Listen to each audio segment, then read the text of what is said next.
What is going on, you guys? Welcome back to Down to the Wire. I'm your host, Brian Costa, and tonight we have a fantastic episode in store for you. We're going to be talking about everything from the Boston Celtics Game 2 victory over the Milwaukee Bucks to some tumultuous stories going on in the NFL. Obviously, Ryan Tannehill seems to be at odds with his new backup quarterback, Malik Willis, as well as DeAndre Hopkins getting suspended for 6 games by the National Football League. We're also going to wrap this show up by talking about the Patriots draft picks and, giving our thoughts on some of those picks. So it's going to be a great show. But before we get started on the show today, I have a special guest in store for you. Unfortunately, my co-host Tyler Stringfellow is out tonight. It's no big deal. We have a great guest though on, coming up. So he's going to be the next sports director here at the WJMF radio station. And he's also been a contributor to the Dog Talk radio show here on campus. Mr. Zeke Kransdrof, welcome to the show. Thank you so much for having me. I can't wait. Yeah, Zeke, I'm really glad to have you on the show. I mean, obviously we're, here at Bryant right now, we're in the middle of finals week. So it's very contentious right now. There's a lot of things going on. So I'm glad that you're able to sit down. Obviously, we've been in this room before if you've watched Down to the Wire, but there's a more specific reason as to why we're currently back in the podcasting room. And if you followed our Instagram, you know why. That's because the current on-air studio is officially under construction. If you go on our Instagram, you'll see a picture of just all the microphones and wires just ripped out of the wall. It's, basically just down to bare bones right now. Zeke, you just saw it as well. What are your thoughts? I mean, that I've never seen a room look that, destroyed without actually having it be like water damaged. Yeah. But it's all, for the best. Absolutely. We're going to have a really good setup, hopefully, coming for the next year and the years coming after that. Yeah, absolutely. So these renovations were originally supposed to come the spring of 2020 going into the fall of 2020. But because of COVID, all these delays, a lot of things got backed up. Supply chain kind of screwed with a lot of things. So we're finally getting to see them all be implemented now. The station's already gone under, a bunch of upgrades already. It looks fantastic. So I'm really excited to see what that place is going to look like in the fall. Obviously we'll be back in there doing our live shows once that'll all be good, once we're back on campus. But, for now, we'll probably be in the podcast room. Maybe we'll be on Zoom, definitely on Zoom and sometimes over the summer. So, but obviously that's we're going to have to see how that kind of plays out. So I say we get right into the actual sports news. And I say we do start off in the NBA. And that's fine with me. Yeah. So obviously the big story from yesterday, here up in New England was the Boston Celtics 109-86 victory over the Bucks. Jaylen Brown just absolutely carried the team early on in this game. He's had 17 points, I believe in the first quarter, and then ended up having 30 points overall. Also, recorded in 5 rebounds and 6 assists. Jason Tatum eventually caught fire later on. He ended up totaling 29 points, 3 rebounds and 8 assists. And, they ended up basically, they blew out the Milwaukee Bucks. And what's really impressive about it too, is the fact they did it without Marcus Smart. They were incredibly, just on their game last night. And it's really exciting. Obviously, Zeke, what were some of your thoughts on the game? I mean, honestly, it really just comes down to in the first half, how they handled Giannis, especially with, the Bucks' second leading scorer being out for the entire series. You really got to kind of hone in on their star, in. And you could tell that he's kind of a league star. There were a bunch of penalties against the Celtics. So it was kind of like the Celtics playing both against the Bucks and the refs a little bit. Yeah. I mean, obviously, not only is Giannis probably the most, probably the best player in the league at this point. I mean, you're also dealing with Scott Foster's officiating in game 1. And, Scott Foster, regardless of people saying, oh, he's a bad ref, he also has ties to the whole Tim Donaghy gambling scandal. I don't know how he's still allowed to be in the NBA after all that, but we have to kind of move on regardless of that. And, even with the bad reffing, we were just outmatched in game 1. I mean, Giannis, I just think of the one play where Giannis throws the board off the backboard to himself, goes home and just yams it. And I'm like, okay, he's absolutely bullying us right now. And this is ridiculous. So, obviously I was very fearful going in game 2. And then when you take Marcus Smart out of it, who's the heart and soul of this team. I mean, he, basically drives this bus for us. When you take him off the floor for us, I was worried that I was going to take the wind out of our sails. And instead we were able to rally around what we had and go out there and be even better, which was incredible for us. I mean, I feel like part of it at least was, you don't have your one star defenseman that you can really like just be like, okay, Marcus, go block this person. Yeah. Go kind of try to shut down someone, right? So basically you had to have a bunch of other people kind of step up to fill that role. So they had to like overperform what they normally do. Yeah. And when you have the whole team kind of overperforming on defense, what you have is a more cohesive unit than one just defensive star and the rest of the people just kind of relying on him. No, I mean, like the Celtics essentially play positionless basketball, for the most part. I mean, Smart technically can fill that, that point guard or shooting guard role, but, so can Brown. I mean, Brown can play guard or small forward, and then Tatum can, play low with some power forwards at times. I mean, we do really play a positionless game out there. Obviously we do have our lineups, but, for the most part, we can match up pretty well defensively. The only issue is, though, it doesn't matter how great defensively you can match up when you have the league MVP and just this insane dominant force on the other end. I mean, again, he was bullying us in game 1, Giannis was, and even in game 2, he still had 28 points against us. So he was still able to put up numbers, but it was the fact that we were able to limit the other options for him. I mean, you think of a team that was driven by a superstar that ended up winning a championship. You think of the 2019 Raptors. I mean, you can throw in the Bucks as well, but again, Giannis had more help at that point when he had guys like Middleton and, Drew Holiday helping them out on the floor. With Kawhi, what kind of helped him is that, they would shut him down, but he was able to make plays to guys like Siakam and other people down low, Fred VanVleet, and was able to kind of, create some openings. With the Celtics, they were able to shut down those other options last night, and that really helped them, seal the victory. I mean, just the one shot of Jaylen Brown sending Grayson Allen into next year made my night. I mean, that was for the sake of the entire league, because everyone just needed to see that. Yeah, I haven't watched a whole bunch of basketball, but when I was sitting in the Bristol lobby watching that game, and pretty much all of my friends were like, "Oh, Grayson Allen, he's so soft, and I was like, "Aren't all basketball players pretty soft? I feel like the game's gotten a little bit softer." And then I saw him like flop to the ground and be like, "Ooh, ow, my elbow, and I was like, "Okay, yeah, no, you're right, I agree." Well, I mean, the reason people don't hate Grayson Allen because he's soft. People hate him because he's, been billed as a dirty player. And I mean, he had incidents back at Duke, and then he also had an incident earlier this year when he ended up injuring, who was it again? It was the guy in the Bulls. I need to look that up. I forgot who he injured, but what is it? His name, like DeMar DeRozan? No. I'm just trying to name people in the Bulls that I know. It was Alex Caruso. Yeah, sorry, I don't know why I couldn't think of that, but yeah, he ended up he injured Alex Caruso.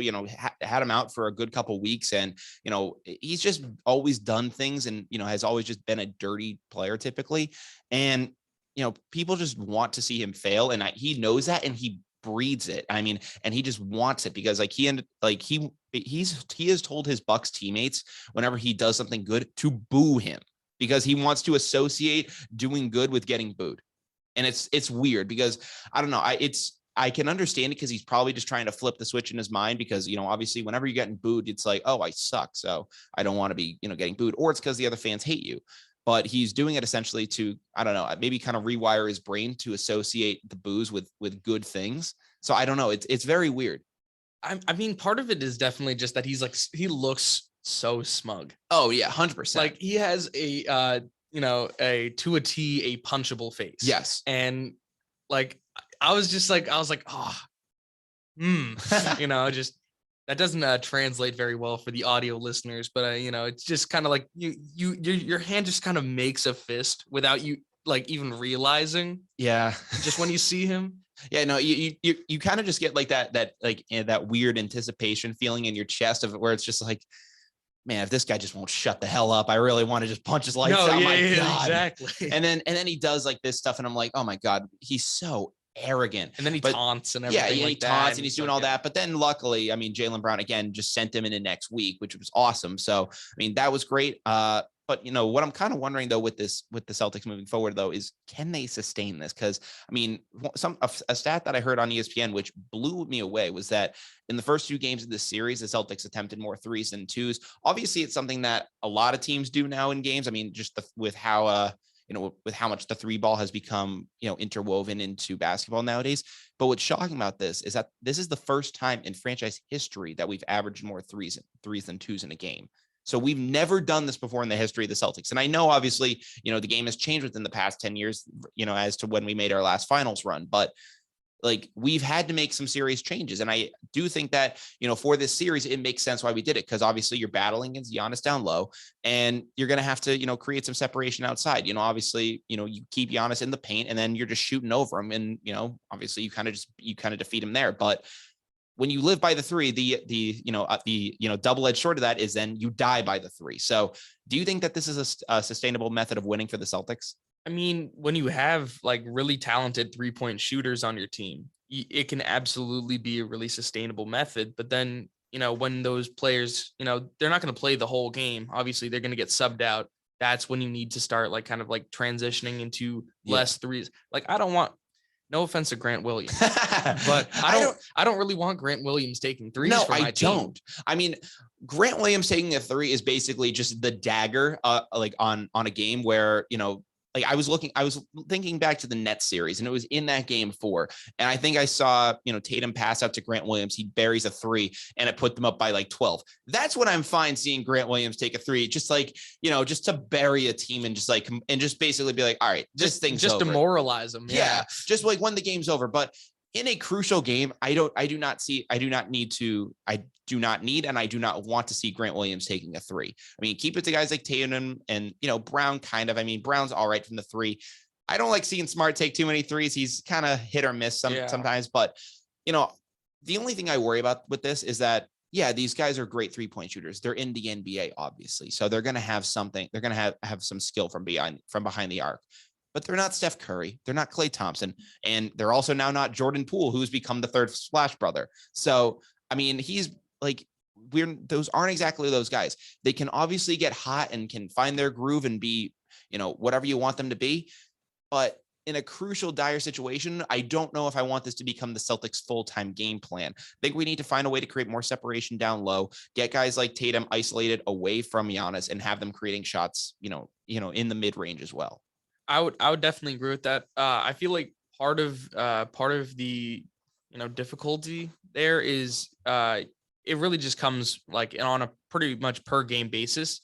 Like you look at the threes. Yes, it worked this game, but if they start like taking a bunch of threes and start missing a bunch of threes for the next game, obviously there's going to be some coaching adjustment there. You're going to have to change it up. And I do think Ime Udoka can do those coaching changes because I mean, similar to like how Bill Belichick runs the Patriots and where, they could be very run heavy one week and then pass for 400 yards the next. I think Ime Udoka can realize, all right, we're going to attack these guys' weaknesses and, not let them in basically kind of just take away their second and third best options and kind of do something like that where I think, Ime does recognize that. So and that's good, but I don't know, like, how long can we keep that up? I mean, especially, with a game like the last one where you kind of like took a bunch of threes, maybe there'll be a little bit, maybe the defense will start to flow towards the 3-point line and then they'll have some more open shots in the paint or, in the mid range and everything like that. So I feel like it really comes with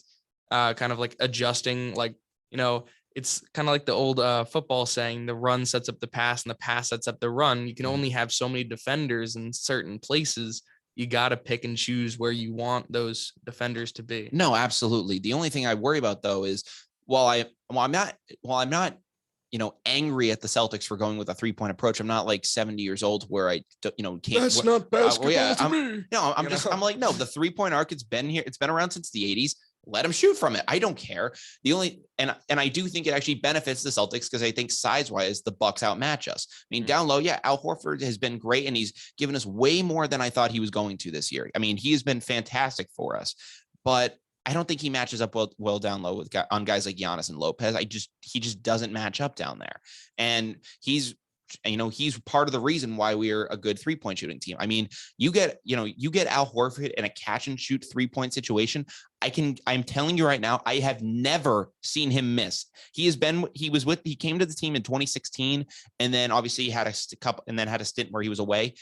In any game where I've seen Al Horford in a catch and shoot 3-point situation where he's open and like obviously some guy isn't closing out on him, I've never seen him miss a shot. And obviously, you can say that about Steph Curry and it's like, great. Al Horford is a big man. And the fact that he has done that so consistently to me, it's scary. So I credit to him for doing that, but I just don't know. I mean, he was an Embiid stopper years ago. I don't think he's, a Giannis or even a Giannis stopper now. No, I mean, age is going to play a toll. Basketball is a pretty physical game, especially when you're playing against Giannis and some of these like big and strong, young players in the NBA. No, it's obviously going to be a major factor going forward. Just as we do move forward with the Celtics, I really do wonder, obviously which team is going to be the one that we see going forward, because I'm not talking in terms of 3-point strategy or in terms of anything like that, but obviously game one, the Celtics really struggled against Giannis. You can blame the reffing, you can do everything like that. And then, game two, we flip the switch and, the script has been flipped. We go out there and we're very competitive against them. Which is going to be the team that we see now going forward? Is it going to be the team that, has had these battles, or is it going to be the team that, figured out Giannis and can just dominate him like we did the Nets?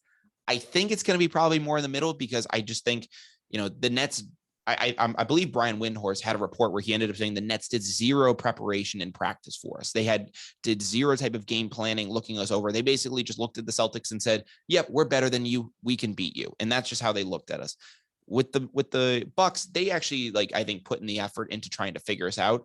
So which version do you think it's going to be, the game one or game two Celtics on Saturday? Well, as a Celtics fan, I know which version I'm hoping for, yeah, which is absolutely. Game two Celtics. But I feel like it's going to be somewhere kind of closer to the middle, honestly. Yeah, because you're not going to have the absolute dominance that you had in game two. You had that home crowd atmosphere. We're going to play in Milwaukee. That's going to be a little bit tougher, obviously. You're going to have to kind of take that into account. But when you, kind of like change it over to, the Celtics with game one, game two, when you're comparing those two, I feel like you're going to get the same kind of game two Celtics that are currently playing well and kind of have some of their issues figured out. I think that same version of the Celtics are going to appear. Yeah, but it's going to be less effective. That's going to be the version that appears, and that's always the case. They're going to be like, all right, this worked. Let's try it again, because that's more basketball, sure. where unlike football, where you have a different opponent, each week, and you have to adapt to them. You're playing a 7-game series. You're playing against these teams, so it's like, all right, if something worked in this game, let's try to exploit it in the next one. And, if it doesn't work, all right, let's go to the next page of our playbook. So I think that they're definitely going to come out, if they're just raining threes and that's, the way we're going to go in this Bucks series, so be it. But I think we are going to have some hiccups in this third game. I think that, obviously playing in Milwaukee is going to be a much different experience. Ever since the Bucks got good, these Milwaukee fans have been rabid. So I think that we definitely have it cut out for us. So hopefully they can go in there and get the dub on Saturday. It's going to be a great game. Obviously, I think it's going to be a great series, much better than the one we just got out of. So really exciting stuff there. We now are going to transition over to the NFL though. So we'll get into some Patriots news later on the show. We'll kind of round this off with some Boston sports news, kind of like a Boston sports news sandwich. But in the middle, we have some interesting NFL headlines, and it involves a guy that, the Patriots used to face pretty often in the AFC East. It was former Dolphins quarterback, now Titans quarterback, Ryan Tannehill. He came out recently and was basically, he appears to be at odds with the Titans organization over the drafting of quarterback Malik Willis. Obviously, Willis, the Liberty QB, was absolutely stunning this year and ended up he kind of fell in the draft, but got picked in the third round with the 86th overall selection. And Tannehill basically was asked about this selection. And, most guys are able to kind of cover it up and be like, it is what it is. These guys, the team's doing whatever they think is best. But Tannehill comes out and goes, no, I don't think it's my job to mentor him. But if he learns from me along the way, that's a great thing. And people are really focusing on the first part of that quote where he goes, I don't think it's my job to mentor him. And, Tannehill is basically putting his foot down and saying, this is still my job. I don't care that you guys, spent a third round. I'd still say is high priority. So no, I don't care that you guys spent a high priority draft pick on this guy. This is my job. You paid me, and I'm not going to be giving this guy any little tips and tricks. So I don't know. It's a very interesting statement. And, Tannehill said this in a press conference where he revealed that he, went to therapy over the offseason, basically struggled a lot after the playoff loss to the Bengals. He threw 3 picks in that game. And basically he said that, living that game back was like a nightmare for him. So he's basically said that, he's gotten out of that dark place. And the last thing he wants to do is have to train a guy like Malik Willis to take his job. What do you think about this whole situation? I'll give my thoughts afterwards, but go for it. I mean, it's definitely a really complex situation. You're looking at a player who has kind of been pretty heavily scrutinized recently. Yes. If you're looking at, the Titans organization, a bunch of Titans fans are like, hey, we are a good team around Ryan Tannehill. He's really the only like question mark that they have. They have a great, they had a great receiving core, AJ Brown, Julio Jones, everything like that. They had Derrick Henry when he was, healthy and until he got injured, and then he came back for the playoffs. Their defense wasn't too bad. Their defensive line was really, really good in that playoff game against the Bengals. But really the thing that kept them out of advancing, I mean, your defense gives you 9 sacks on a quarterback and you're still not able to win the game. There must have been something wrong on the other side, and there was. So I don't fault Tennessee for taking a quarterback, especially when a quarterback is so talented like Malik Willis pretty much just falls into your lap. Like, it's not often that a quarterback who many people have had first round grade on, like, I heard rumors that he could even like go at pick number 2. Like that was a possibility. And he falls until pick 86. You got to just take the value. I mean, I know it was a weak quarterback draft, but I don't blame the Titans in that scenario at all. You have a quarterback who we all know Malik Willis needs development, right? Yes. He's a project. Exactly. He's a raw project quarterback, but he has all the attributes of being a real good star quarterback. That's the word: intangibles, attributes, all the fancy words that the NFL scouts throw out there. You know what that word means, Zeke? It means nothing. It means there's something we like, but we just don't know what the hell to call it. Well, I know what attributes he has. It's athleticism. He has a strong arm. I mean, if you're looking at the NFL and how it's shifted, how quarterback as a position is really valued now, you're not going to see kind of like players who are, kind of like pocket passers with a noodle arm anymore. No. You're going to see, you're not going to see the game managers anymore. You're going to see the athletic freaks, the project quarterbacks, everything like that. Guys like Mahomes, Allen. Exactly. The ones that they can develop into, kind of learning the game more, being able to process the game quicker, faster, everything like that, make the right reads. Because once they have that, with those kind of tools that they have, with that athleticism, with the strong arm, with everything like that, when they have the NFL IQ, when that gets raised, all of a sudden they're, a top 5 quarterback.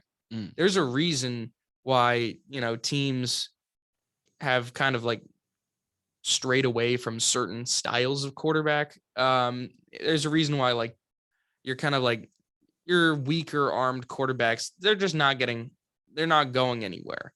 And I feel like while Ryan Tannehill, has a decently strong arm, it's not the same arm as Malik Willis. While he's surprisingly mobile, it's not the same mobility as Malik Willis. Like, if you're just looking at a sheer, side-by-side comparison, one of these quarterbacks is a lot more athletic than the other one is. And unfortunately for Ryan Tannehill, it's not him. The only advantage that Tannehill has over Malik Willis right now, and the only thing that's keeping Tannehill's job over Malik Willis right now, is the in-game experience and the football IQ.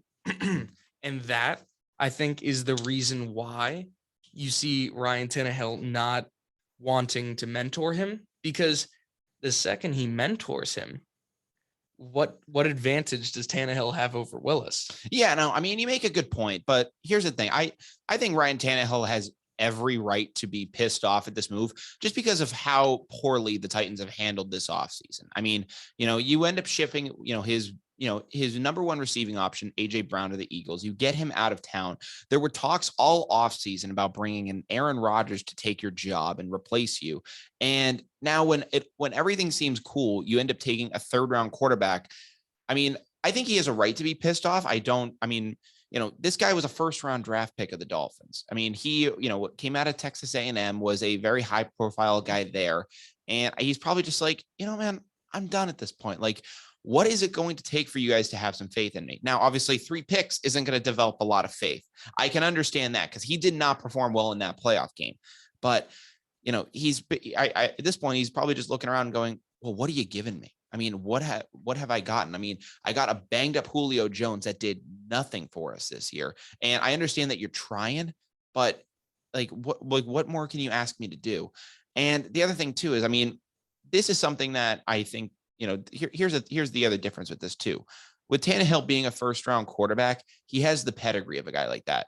Something that was interesting to me was Hall of Famer Kurt Warner came out and he ended up saying about the job, and he ends up saying, I'll never understand the I'm not here to mentor the next guy mentality. So for all you QBs that need a mentor, DM me and I'll be that guy. Happy to help you in any way I can. And then basically that was his response. And he ended up saying that I don't understand why, Tannehill would say this. And here's why I do. It's because Tannehill had that pedigree coming out of college of being a, well-recruited guy. Kurt Warner was undrafted. He never had the high praise that a guy like Tannehill got. So Ryan has that, superstar edge that, obviously that first round edge that, that guys get, and they probably get a bigger head because of it. So he's probably like, I was drafted with a high pick, and obviously that doesn't matter now, but I also got a very large contract. What are you doing bringing this next guy and then shipping one of my number one targets out of town? I mean, I feel like part of it just kind of like part of the kind of mentoring the next guy comes with like sportsmanship and courtesy. And I'm not trying to say Tannehill's a bad sport. That's not what I'm trying to say at all. But if you look at kind of like what quarterbacks have kind of like stuck by and mentored the young guy and everything like that, they tend to be pretty good people, pretty like respectful. And do you have any specific examples? I know there have been some like old quarterbacks who have kind of like gotten like Eli Manning and Daniel Jones. Mm-hmm. Now I'm not Joe Flacco and Lamar Jackson. Exactly. Like there are plenty of examples of like a quarterback who, even though they know that this young player is going to take their job, they're like, okay, well, at least, for the team that I've been playing for, I'm going to try to put them in the best position possible because, it will be best for the fans because the fans have shown me a lot of support and everything like that. And it will be best for the organization as a whole. I know that. And, part of that is just like older quarterbacks kind of like understanding that they're not going to be the long-term starter for years to come, that there's going to be this young guy taking their role. But I mean, Tannehill, you're getting a little bit up there in years. I mean, he's 33. 33 for a quarterback. That's not as bad as for other positions, but there's this kind of like divide. And I would say the divide probably started 2017-ish, because like if you look at the ages of quarterbacks in the league, I don't know if you could pull that up. I think that the 2015 quarterbacks, so like your Jameis Winstons, your Marcus Mariotas, are like in the top 10 of oldest quarterbacks in the league. Obviously Brady's at number 1, Aaron Rodgers is there, Matt Ryan's there. But for each like starting quarterback, you have just a whole host of just young, talented quarterbacks that are just chilling in the league, and they're keeping on coming. So a 2012 quarterback, Russell Wilson, Ryan Tannehill, they're kind of getting up there in terms of like how many other quarterbacks are older than them and how many are younger than No, them. yeah, and then and you also have to ask yourself at one point too, what more are you really going to get out of Ryan Tannehill? I mean, if this was Ryan Tannehill's play at 25, you'd be like, wow, he's got a great future ahead of him, and sure. he could really progress. But Ryan Tannehill in his early 20s, obviously, you can put a lot of blame probably on the system that he had down in Miami. But, also injuries too. Yeah, and just different factors too. He really struggled down there, and a lot of people build him as a not good quarterback. Then went to Tennessee and revived his career there, and was able to earn a massive payday. Then since the payday, he's been okay. Yeah, he's serviceable. That's the only thing about him. He's serviceable. So the only thing I wonder too, though, is, you mentioned guys like Flacco and other people helping guys out. Where I kind of throw that back though, and I end up saying, that's not always the case, is, look at some Hall of Fame talent training other Hall of Fame talent. Look at Brett Favre training Aaron Rodgers. He did not like him whatsoever. When it was found that the Packers drafted Aaron Rodgers, Brett Favre basically just froze him out of the operation. Was like, no, I'm not going to help you here. And you could say the same thing about Tom Brady too. Brady, yeah. But we never really claimed that Brady is the greatest of all time. That's no debate. But greatest sport of all time? No. He's not. He's never really been a great sport. But it's partly because he wanted all of the reps. He wanted as many reps as he could possibly take. So he would take backup reps. Yeah, he would take him away from guys like Jimmy Garoppolo, who was training here. And obviously that was the big contentious point, because, it reminds me, this obviously isn't anything close to Bill Belichick drafting Jimmy Garoppolo with the idea of replacing a guy like Brady. Tannehill isn't anywhere close to that level. Of course. I mean, that's not even, an apples to oranges comparison. That's like apples to this microphone. It's not even within the same category. So, I mean, I can understand where Tannehill's going to be upset, but I just don't think he has the resume to complain about it. No, absolutely. Especially when, ever since he's gotten that big payday, he hasn't really been worth the big payday. No. And, they draft Malik Willis next year. Tannehill's deal becomes a lot more cuttable. Mm-hmm. So you're looking at one more solid prove it year for Tannehill. Yeah. This next year is definitely a prove it year for Tannehill. And after that, you might be seeing a lot of Malik Willis in Tennessee, and not a lot of Ryan Tannehill. You make a good point. I mean, obviously, that his quarterback situation will be interesting. But another quarterback situation that'll be interesting is happening, way across the country in Arizona. And obviously, Kyler Murray has been, stirring some headlines throughout the offseason. He, originally appeared, frustrated with the Cardinals organization. He deleted every post that involved him, wearing a Cardinals jersey, and it was kind of in protest of the team. Now all those posts have since resurfaced, but come draft night, the Arizona Cardinals trade for Marquise Hollywood Brown, and everyone ends up going, wow, the Cardinals, they must have really, struck a chord with Kyler. They must be working some stuff out, and they're going to get him even more receiving help this offseason. It was like, wow, they're, you got to partner him up with Zach Ertz, guys like DeAndre Hopkins. And then it's like, oh, wait, Adam Schefter comes out and says, star receiver DeAndre Hopkins has been suspended 6 games for violating the league's PED policy. So he's going to miss over a quarter of the season next year.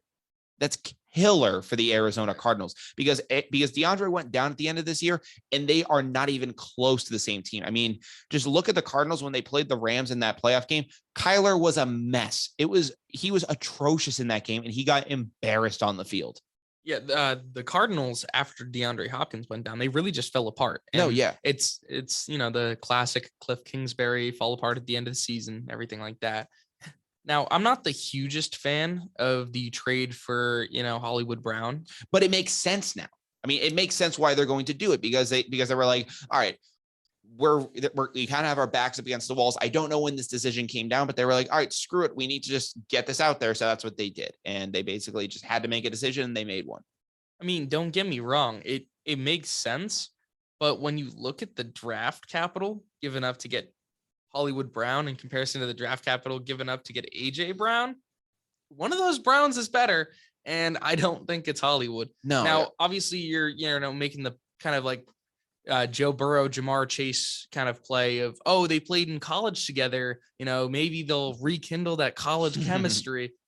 I feel like Marquise Brown as a receiver has just, kind of had stone hands where he'll make some crazy catches. He's still very lightning quick, but man, if he could catch the ball, that would be a lot better. So I feel like the Ravens really won that trade, even before you look at, Hopkins getting suspended. I think the Ravens really got like good value out of that pick, especially with who they drafted, the center Tyler Linderbaum. I mean, pretty much whole draft consensus, number one interior offensive lineman. I think that's a little bit more valuable than a wide receiver who has kind of been up and down iffy. Yeah, but I mean, here's the appeal you make with a guy like Marquise Brown. And I wasn't a big fan of the move either, but I think bringing him into that Cardinals offense, obviously, let's be fair to him here.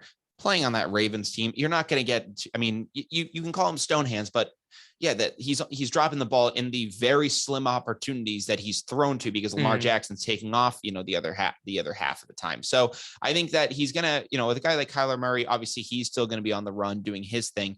But the Cardinals offense is very similar to a college offense. Obviously, Cliff Kingsbury comes over from the college system and brings a lot of those elements to the Cardinals. Pairing a guy like Murray up with Brown and, having that college connection, maybe Kingsbury is able to draw up some formations from their playing days and be like, all right, we're going to have you guys, run some of those packages that you ran at Oklahoma and kind of go from there. And that's a possibility as to what you could do. What's also interesting too is, maybe he's able to go over and have a resurgence similar to a guy like AJ Green. Cause obviously, he just, towards the end in Cincinnati, he was dealing with some injuries, just wasn't the same guy at some times. And, a lot of people were wondering, what does AJ Green have in the tank? Obviously then goes out to Arizona, has a great year, has 848 yards, 3 receiving touchdowns, and, was able to really just be a better player last year. Obviously can't compare to a guy like DeAndre Hopkins, but was better. And obviously no matter how great a guy like Marquise Brown is going to be, you're not going to be able to replace DeAndre Hopkins. He is one of the most dynamic receivers in the league. And that's the problem with the Cardinals that you mentioned earlier. It's that they start very strong and then they end very, very poorly at the end of the year. Just something messes up in their mind and they're just never the same team. Now you're starting off with adversity. And I just don't know how they're going to face that. I mean, great move on the Hollywood Brown pickup. I think that actually could work out for them. But I just don't know how this team is going to handle the adversity. Now at the beginning of the season, you're going into training camp and it's going to be like, well, what about DeAndre? You're going into these OTAs. What about DeAndre? And everything's just going to focus on him instead of the actual play on the field. And then yet again, you're in one of the most competitive divisions in football. Brian, do you want a little bit of a hot take here? What's up? I feel like the only way that they can really replace, and I put replace in quotations because you can't really replace DeAndre Hopkins. The only way you can kind of replace DeAndre Hopkins' production is if you see a big second year jump for Rondale Moore. That's something I've heard too, is that they really want to get Rondale Moore a lot more involved in this offense. They see, from what I can tell, they have a lot of faith in him to really advance his play. So if he's able to jump out too, and then you get the an improvement from Marquise Brown, maybe Andy Isabella takes a step. The UMass stud. I love myself some Andy Isabella. So it's also possible too that they ended up drafting a tight end, so they're probably gonna do some more 2 tight end sets instead. Didn't they draft like Trey McBride? Yeah. So instead of doing the 4 wide receiver sets that they were doing, it's more likely that they're gonna run a 2 tight end set. Someone over at ESPN was mentioning James Conner too, and just kind of like change their approach from maybe like a pass first to run first, at least until Hopkins comes back. Yeah, maybe. It's likely that they're going to try to do something like that to adjust their game plan. So it's possible that they can maybe, tread water for a little bit, but it's going to be nothing more than that just because of, just how dynamic Hopkins is. Now, obviously, Hopkins has come out and has basically said that, he doesn't know how these steroids and PEDs would end up in his system. A lot of guys say that, just going to be frank, but he's saying that he wants to get to the bottom of it. He's going to do a full-on investigation and we're going to see. The appeal was denied. in the event that DeAndre Hopkins DeAndre Hopkins did do steroids, what does this do for his legacy in your mind?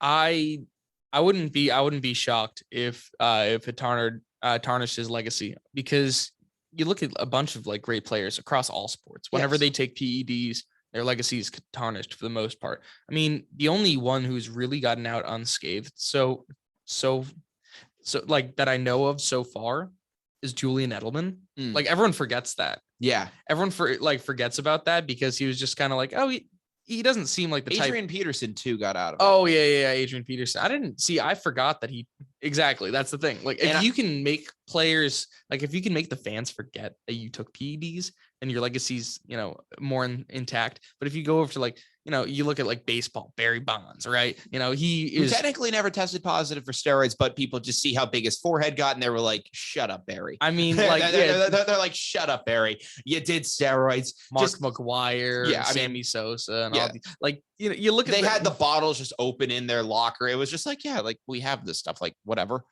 Like they didn't care at the time. It was like, no, exactly. But their legacy really took a hit from it, because they're like, well, your achievements are kind of discounted a little bit because you didn't do it naturally. You took drugs. All right? Yeah. And what I wonder is like, how much does steroids really affect the play of an NFL wide receiver? Obviously you give that to a guard, it's going to have, be incredible. You give it to a quarterback, he might be able to throw the ball a little bit further, but is it gonna make these receivers so much faster and dynamic that they're going to be able to create separation? Is it going to allow them to post up these defenders and really catch those deep balls? I think it's probably more akin to the second option there, like just being able to overpower guys deep downfield. I mean, if you look at the catch that what was it, Hail Murray or something like that, where Hopkins goes up around like 6 Buffalo Bills or something crazy like that and just kind of reaches out and grabs the ball down.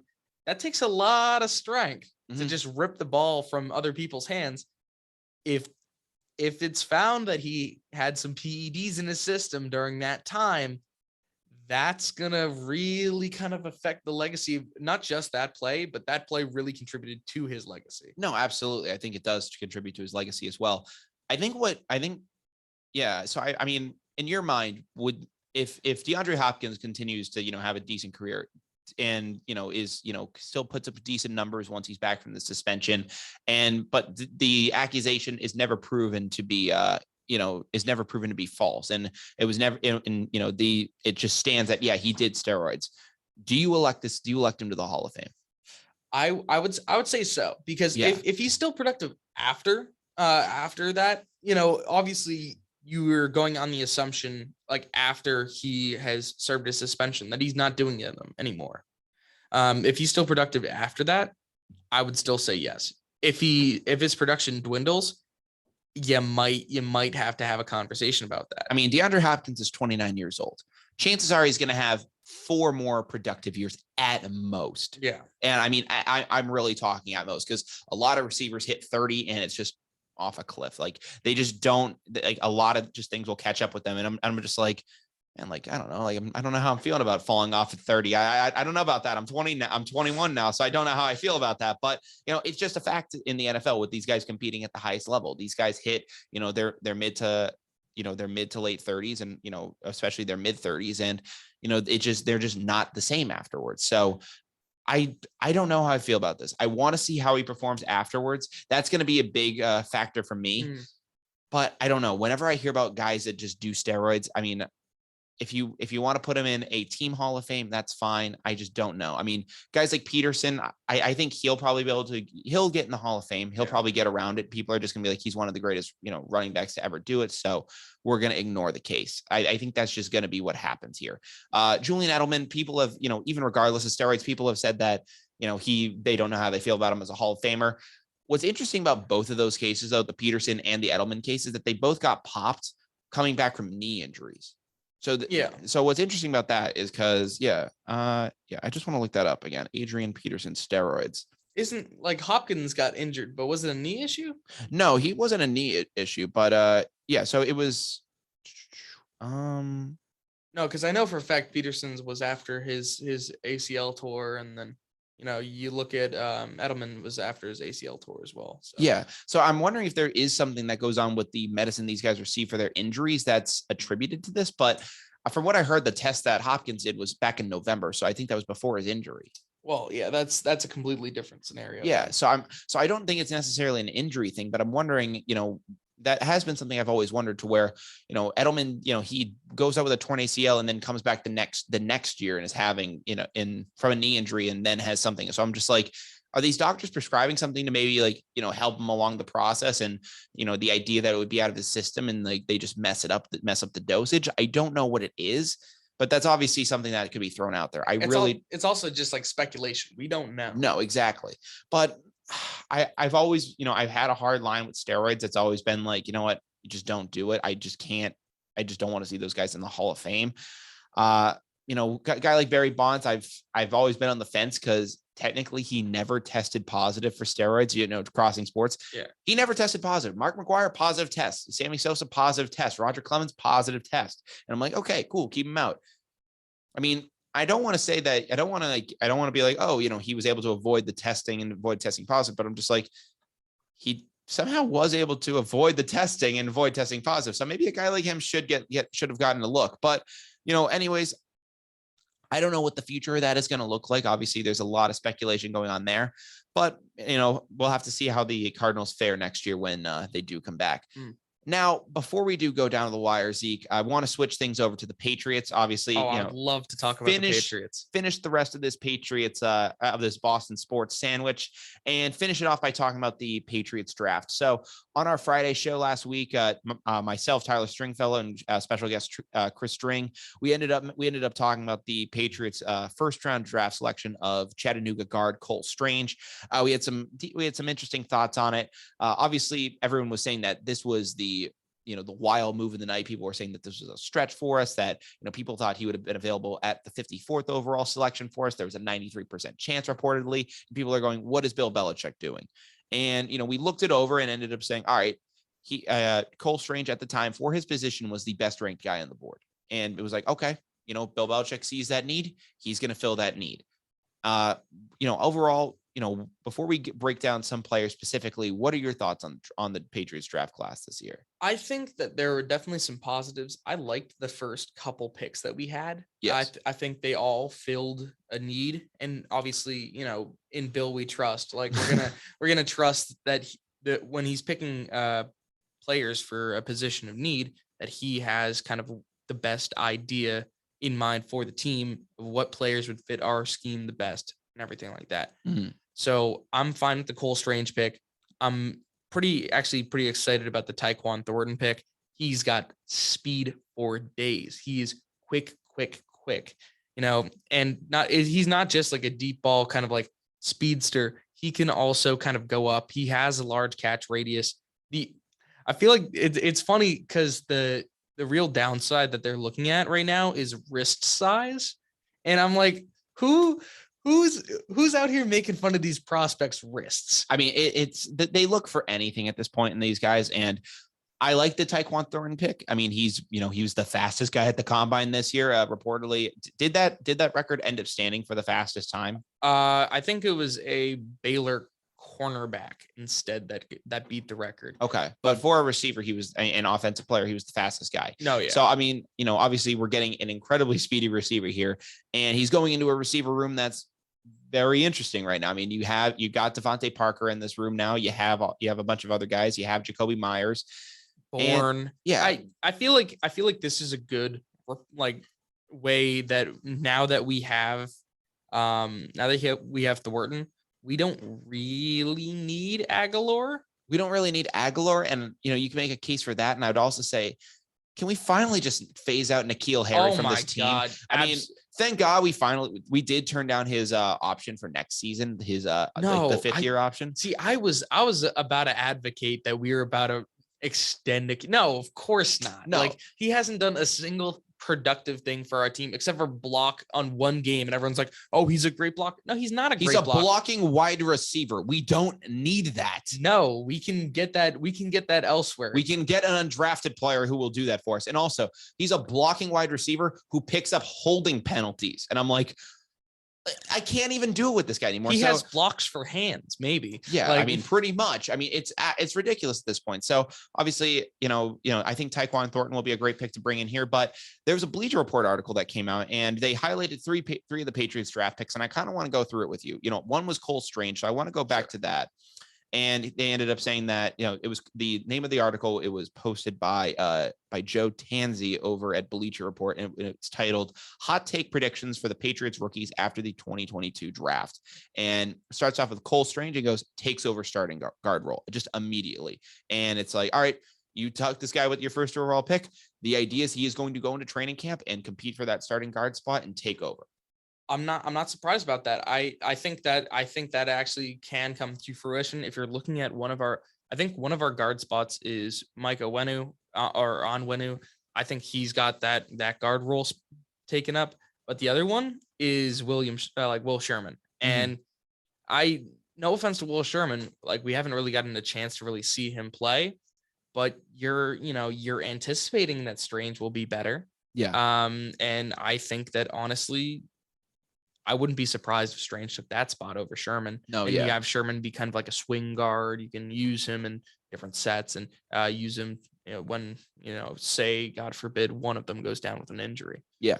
So the article reads that, the odds are low that Strange is going to become would open the season as a reserve just because of the glaring errors. I mean, we lost Shaq Mason, we lost Ted Karras. So we have some glaring holes. And I think Bill Belichick said, all right, Mac Jones is in his second year. We need a guy. This guy, he's the best guy on the board. Freaking take him. We will do whatever to protect him. So, obviously I'm glad that Bill did recognize that need. And, Mac Jones is in his second year now. It's the most important year for you as a quarterback, in the NFL. Obviously your rookie year, you kind of get thrown to the fire. It's like, all right, we're going to see what you got. And now year two, you have that experience under your belt. Now we're going to see, what you can really do for us. So I think the Strange pick is good, but now, we're gonna have to see how he does protecting our guy. And I think the big thing is one of the big keys with Cole Strange is that he's pretty versatile. You can play him at a lot of different positions, mainly in the interior. I don't really like him as much as a tackle, but he could play tackle. Yeah. I mean, the only fear I have is just from that senior day video where in the one-on-one matchups where he just gets absolutely destroyed. So I don't know. I think if you put him in the guard position, he has a little more protection around him, especially in these earlier games. It allows him to, work more with the line as a unit rather than in these one-on-one situations against these defensive ends. So I think that's a much better place to start him. Oh, absolutely. It's a better place to start him. But, when he gets more experience, theoretically, you could move him out to maybe even left tackle and kind of maybe, if you want him protecting Mac Jones' blind side. All I'm saying, well, this is not an immediate thing. This is after maybe a couple years after he develops more and kind of gets used to the NFL speed more. I don't want a rookie left tackle, right? But when you're looking at, have you seen The Blind Side, Zeke? I have seen. Okay, so the beginning of the movie where it says the most important position is quarterback. The second most is left tackle. I am very familiar with The Blind Side movie. Because if not, I've seen that Joe Theismann clip. Yes, from the movie, and I have to look away every time. I'm not saying that I want Cole Strange starting at left tackle for day one. That is not what I'm saying at all. What I'm saying is Isaiah Wynn has been pretty disappointing. So if theoretically they need to move on, you have by the time they eventually need to move on, you have players who you could put at the tackle spot who would have experience by the time that this would happen. Mm-hmm. Fair enough. All right. The second guy that they have on the list, we talked about Tyquan Thornton briefly, but the second guy they put in as on the list is Pierre Strong Jr. And they say the quote hot take is that he takes over the number 2 spot on the running back depth chart. And it reads that, obviously, they were, the Patriots had a solid run game with, Damien Harris and followed up by Ramondre Stevenson. But apparently, this pick basically means that this pick basically means that Bill isn't satisfied with Stevenson and wants to see more out of him. And I'm kind of confused by that too, because I saw Ramondre Stevenson last year, and as soon as I saw him get picked, I was like, this guy is going to be a baller for us because he just reminded me of a faster LeGarrette Blount. Yeah. And that's basically in the games that he got to shine for us, that's exactly what he was. He was a faster LeGarrette Blount and just bulldozed some guys and was the perfect complement to Damien Harris. So I'm not opposed to taking a guy like Strong in the 4th round. I had to look him up. Obviously, played with South Dakota State at the FCS level, but he's coming in now. It kind of reminds me a little bit of the James White pick. So where, we take a 4th round guy and, it's not the exact type of play style, but kind of a more pick to where, might fly under a bunch of guys' radar. And then, a couple of years later, he kind of shocks you. I think that honestly, instead of like kind of taking Ramondre Stevenson's job, I feel like it's more of a not Damien Harris replacement necessarily, but it's a different skill set than Stevenson. Yes, for sure. I mean, Strong, he is a fast guy. Yes. He was the fastest running back at the combine. So not only do you get the fastest wide receiver, you also get the fastest running back. Which is good because, I mean, obviously the Patriots, one of the big complaints we get about them is that they were old and slow, mostly on defense. So I kind of wanted to see some more speed kind of picked up over there. Upgrades at linebacker. Yeah. So that was there were some guys there that I thought we could have taken. Nakobe Dean would have been nice, but we digress. We got very fast on offense instead. So obviously I'm intrigued by this move. I just don't know if he's really going to have the ability to, usurp Stevenson. See, I don't think it's a usurping of Stevenson. I mean, when you're looking at the running back depth chart, I don't see it as kind of just like a linear 1, 2, 3, 4. I think it's based on skill set. You have your power back, you have your speed back, and Harris is kind of like in a weird in between area.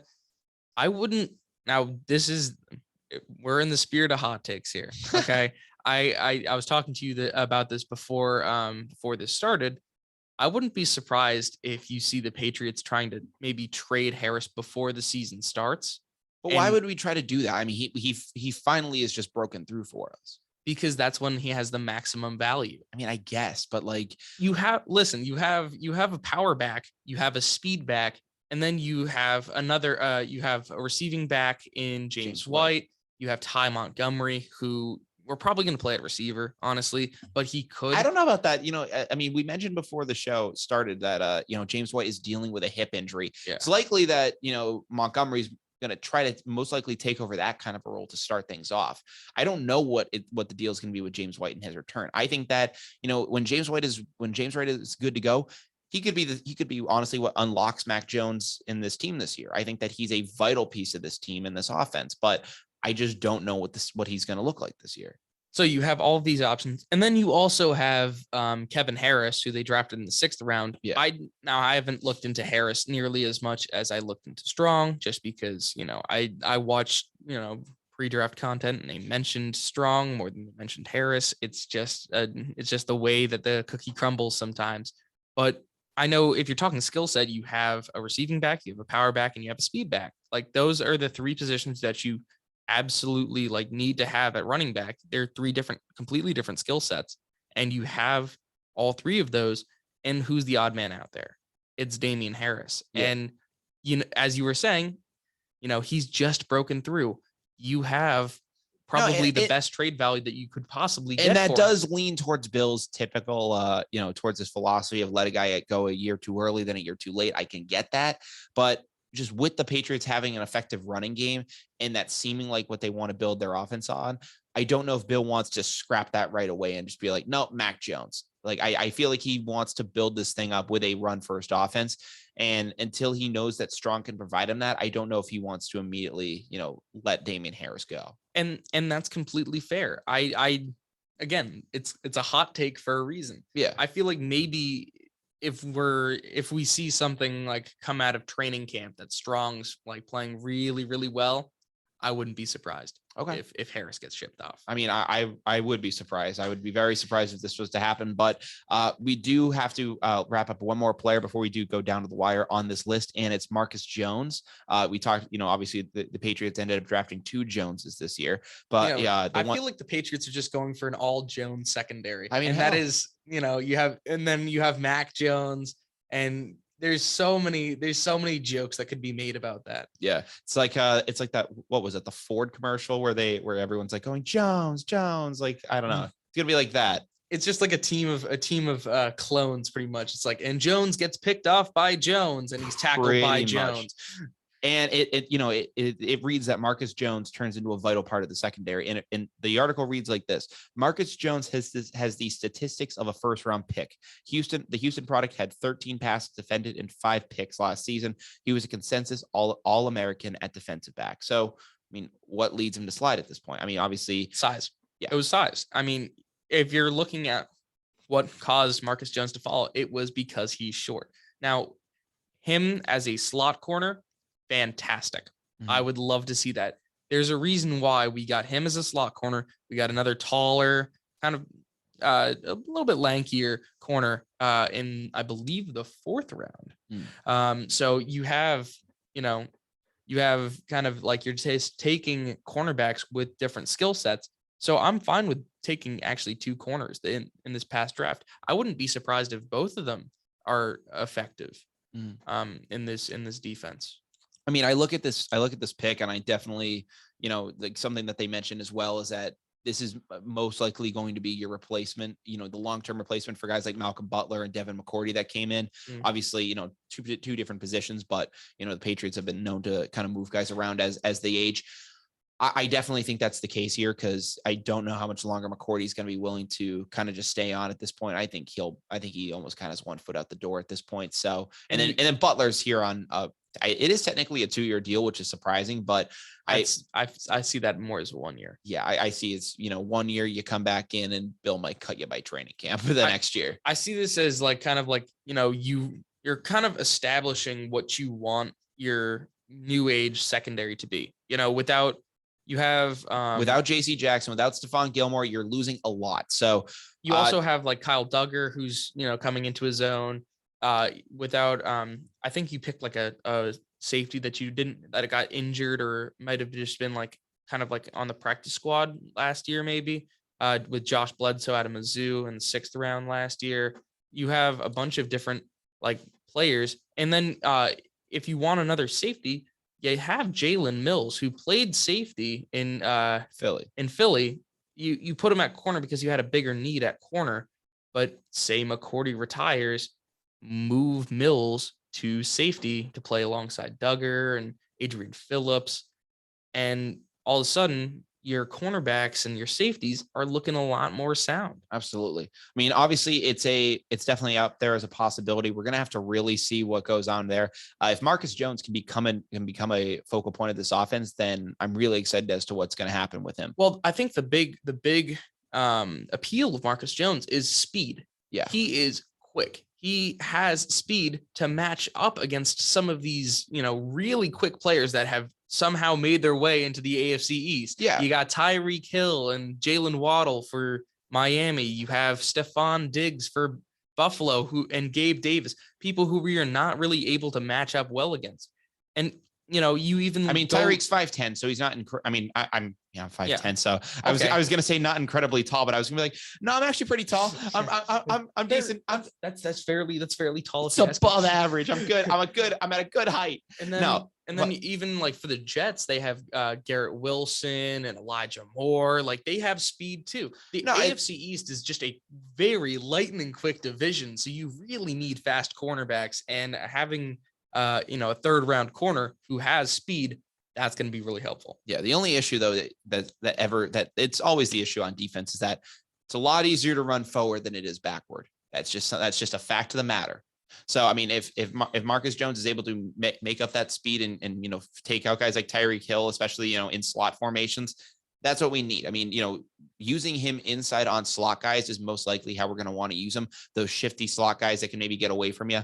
Use him on guys like that, and I feel like he could be a very successful guy. Get him out wide on these one-on-one matchups. Yeah, no, it'll kind of be like when Eric Rowe kind of got messed up in the Super Bowl.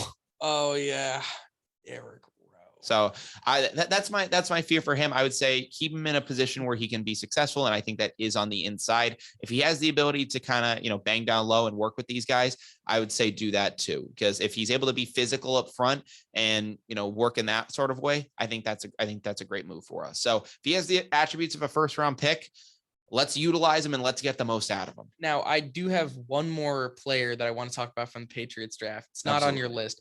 Bailey Zappi, the quarterback out of Western Kentucky that we also took in the 4th round. Don't get me wrong. Zappi, great player, broke a bunch of FBS touchdown yards, every single passing record that Joe Burrow set. I just don't understand why you would pick him if you're the Patriots. I do. And it's because most likely Brian Hoyer is going to retire. Well, he's either going to retire, we're going to cut him, or he's going to become a coach. So Brian Hoyer is going to be phased out of this offense soon. And Bill Belichick does not like Jarrett Stidham now. He does not like him anymore. Something happened where he went to that wedding and just something went wrong. And Bill Belichick is just not a fan of him anymore. Bailey Zappi has gotten a couple Mac Jones he has a very similar play style to Mac Jones. So, Bill sees a guy like him. And I think, spending the 4th round probably was a bit too much. Maybe you go get a 7th round guy, but I think at least for Belichick, he wants to, you can go in the 7th round, you get a Danny Etling where it's like, okay, yeah, great. We got you. And we're going to cut you by the end of training camp. I think Bill Belichick is saying, all right, I don't like Stidham. And Hoyer's going to be out the door. Hoyer's great for us, but he's going to be gone. Let's go get a guy who, if Mac Jones was to, God forbid, ever go down, we can, we can inundate him in our system and get him up to speed. A guy like Brian Hoyer, a guy like Ryan Mallett, to where, where Belichick feels enough confidence in him to where, we can run him in certain situations. Or a guy, if you want to even go back to this, a guy like Matt Castle. Yeah, absolutely. A guy like Matt Castle is a great example to where Brady goes down, has the ACL injury, and they plug him right into the offense. I think that's a great example because, maybe you can find a guy like that that's undrafted, but, obviously the Patriots haven't had that success yet. I think just because of the situation with, Stidham's contract being up at the end of this year, it doesn't look like they're going to renew that. I would be surprised if they did. Yeah. So it looks like he's going to be gone. Again, I think Hoyer's going to be gone. Bailey Zappi move actually makes a lot of sense to me. The only issue that I really had with it was you're going to have to develop 2 quarterbacks at the same time now, which it kind of like stretches your quarterback coach a little bit thin. But I don't know about that though, because the only worry about that is, who's the quarterback coach, and it's like, is Joe Judge or Matt Patricia our quarterback coach? That's the only worry as to the stretching of our quarterback coach thin is just the experience of the quarterback coach. But Zappi's still going to get backup reps. Mac Jones is still going to be the guy. Like, I don't think Bailey Zappi is coming for Mac Jones's job. I don't think that this is a Drew Bledsoe, Tom Brady situation. Mac Jones just had his rookie season. I think Belichick likes him enough that he's not going to make an egregious move like this. It's absurd that he would even be brought up. So I think it's just the type of situation to where Belichick saw a guy that could, work in his system, and he's just going after needs this year. He doesn't care about the headlines or the selection. It bugs me that he went to the 4th round because I don't know, how long a guy like Zappi would have stuck around for, but he pulled the trigger and he made his move. And I feel like part of my issue with the Patriots draft is they drafted like a team that could pick kind of almost best player available without really looking for needs. Like, it was a team that was planning for the future, but not planning for the present. It was almost, it's like the Patriots almost were making draft picks as if they were still in the middle of their dynasty. Yeah. And it's like to where it's like, oh yeah, we'll get a guard to replace Shaq Mason going, but we still got Tom Brady back there. And it's like, oh, we'll get these corners to help out the defense and complement Tom Brady. And it's like, but Tom Brady ain't there no more. Y'all got killed in your wild card game. What's going to happen now? And linebacker, we needed a lot. We have, and this is including undrafted free agents. We have gotten 1 linebacker, and that's it. Yeah. And he was an undrafted free agent. I understand part of where they're coming from. They think that their current linebacker core is good enough. You get, your free agent pickup from last year, Raekwon McMillan back. You have, there was a linebacker from Michigan that we picked up last year that was also injured.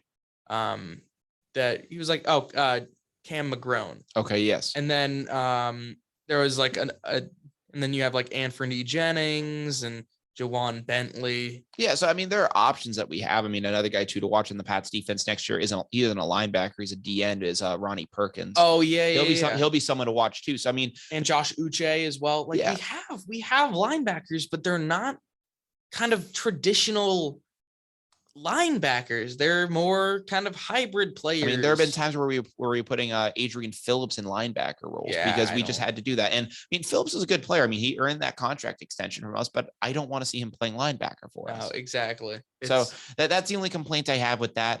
But, and we're going to really have to see what the Patriots do from there. But Zeke, it's been great talking with you. But unfortunately, we are now down to the wire, which means that we're going to wrap up what we talked about in this show and get you guys on with your night. Obviously, we welcomed in Mr. Zeke Kransdrof to the show. Zeke, thank you again for coming on, man. I really do appreciate it. We ended up, Zeke is going to be the next sports director here. He has also been a contributor on the Dog Talk radio show. We ended up starting today off talking about the Boston Celtics and their Game 2 victory over the Milwaukee Bucks. We then ended up getting into Ryan Tannehill being at odds after the quarterbacks after selecting Malik Willis. And we finished things off by talking about DeAndre Hopkins' 6-game suspension and the Patriots draft. It was a great episode. Zeke, thanks again for coming on, man. I really do appreciate it. Absolutely. It was a fantastic talk, and I cannot wait to share this podcast with a bunch of my friends and family. Absolutely. I'm glad that you mentioned sharing this podcast because, if you don't know where to access this podcast, whether Zeke shares it with you or not, we are very glad to I'll let you guys know right now. This podcast is available anywhere you guys can stream podcasts, whether that be Spotify, Apple Podcasts, Google Podcasts, and more. We also have the video stream for this podcast on YouTube, and you can find all those links, all of them, in my Instagram, in the link in my bio, and that my Instagram is at down.tothewire. Again, at down.tothewire. Obviously right now the show is not live on radio, but when we will be back live on radio, you'll be listening to us on WJMF 88.7 HD2, Smithville, Providence. Zeke, is there anything you want to say before we sign off? Nothing much. For all the Bryant students out there that are listening, good luck on your finals, because Lord knows we need that. It'll be hell, but we'll make it through. Yeah. But Zeke, thank you so much for listening. And from Down to the Wire, I'm Brian Costa. And I'm Zeke Kransdorf. And we hope that you guys have a great rest of your day. Take care and peace out.